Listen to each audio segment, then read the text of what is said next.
Nobody sounding like he. Church, speed, murk. Zeus in this bitch, nigga preach. Party hard, live life, yeah. College had a nigga on deck. Graduate, come on, nigga still out of luck, nigga looking for a check. Қайырлы таң, қайырлы түс, қайырлы кеш, маңызды емес, қай уақытта көріп отырсаңыз да. Бастысы сіз Bamix YouTube арнасындасыз. Бүгін бізде обзорда 172 FMM-нің оригинал моторындағы 277 моделіне обзор түсіретін боламыз. Алдымен сіз экранның алдына жайғасып, каналға тіркеліп, лайк басып отырамыз. Бұл жерде көбісі 172 FMM деген түсінбей сұрап жатады. Мен айта кетейін, 172 дегеніміз бір поршынды 72 диаметрлі поршынымен. Ал FMM дегеніміз, F дегеніміз воздушный охлаждение, яғни ауамен суытқыш деп айтылады. M дегеніміз мотоциклға арналған, келесі M дегеніміз 250 кубтарда қойылатын таңба. Ал енді мотоциклдің сыртқы сипатына келетін болсақ, жан-жағы пластмастан жасалған, және пластмастары анау-мынау емес гелевый сияқты майысқақ болады. Іштікке қарай, жанға қарай майыса береді. Арт жақтары да майысқақ пластмаспен, таза эндуро. Алдыңғы дөңгелегі 90-да 100-де 21-ші размерде, спицалары усиление болып келеді. Әр қайсының түбінен бұрап регулировка жасауға болады, және тормоздары дискімен болады, колодкамен жүреді, житкіспен. Қарасаңыздар, мен бұл мотоциклді толығымен айтып жатқан жоқпын. Мысалға қарап тұрсаңыздар, алдыңғы дөңгелек үлкен, артқы дөңгелек кішкентай. Оның бәрін толығымен айтатын болсақ, видеомыз ұзақ болып кетеді. Жалпы осыны білгіңіз келсе, комментарий бөліміне жазыңыз. Біз міндетті түрде сол комментарийді оқып, және сізді белгілеп, сізге арнайы видео түсіретін боламыз.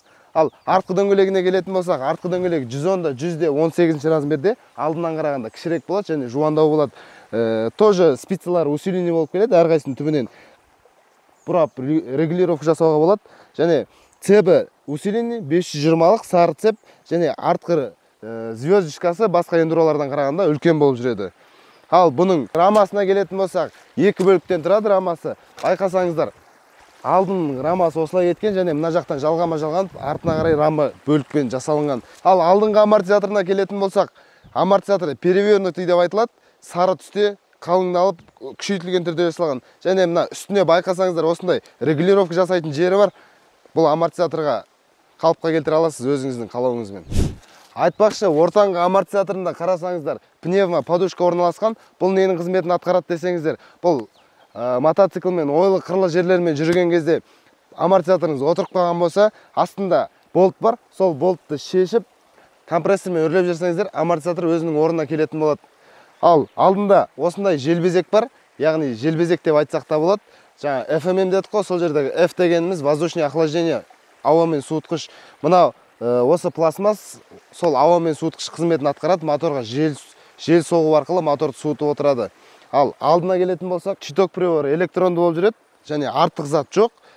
Электронный читок приборы кішкентай болады, және осындай жұмсақ губкасы бар, қауіпсіздікке арналған. Және кілті мына жағында болады.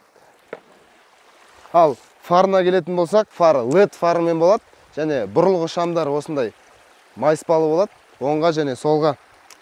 Ал артқы фары диодты болып жүреді, тормозды басқан кезде қосымша шамдар жанады.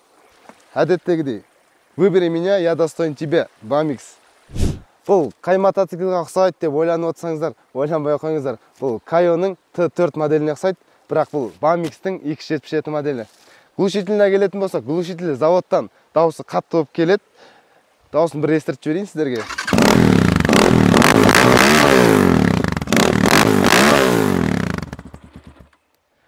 Орындығы мен багына келетін болсақ, орындығы сол жіңішке болады, жұмсақ, және ал багы болса, багы өте кішкентай, 3 литр болады, және пластмастан жасалған. Неге пластмастан жасалған, неге 3 литр екенін білгілеріңіз келсе, міндетті түрде тағы да комментарий бөліміне жаза кетіңіз. Сол жерден сіздің комментарийіңізді алып, сізге арнайы видео түсіретін боламыз. Және біздің Bamix YouTube арнамызға тіркелмеген болсаңыз, міндетті түрде тіркеліп, лайк басып, жаңа айтқан комментарийді қалдырсаңыз болады. Ал мен сіздерге қазір кішігірім тест-драйв көрсетейін.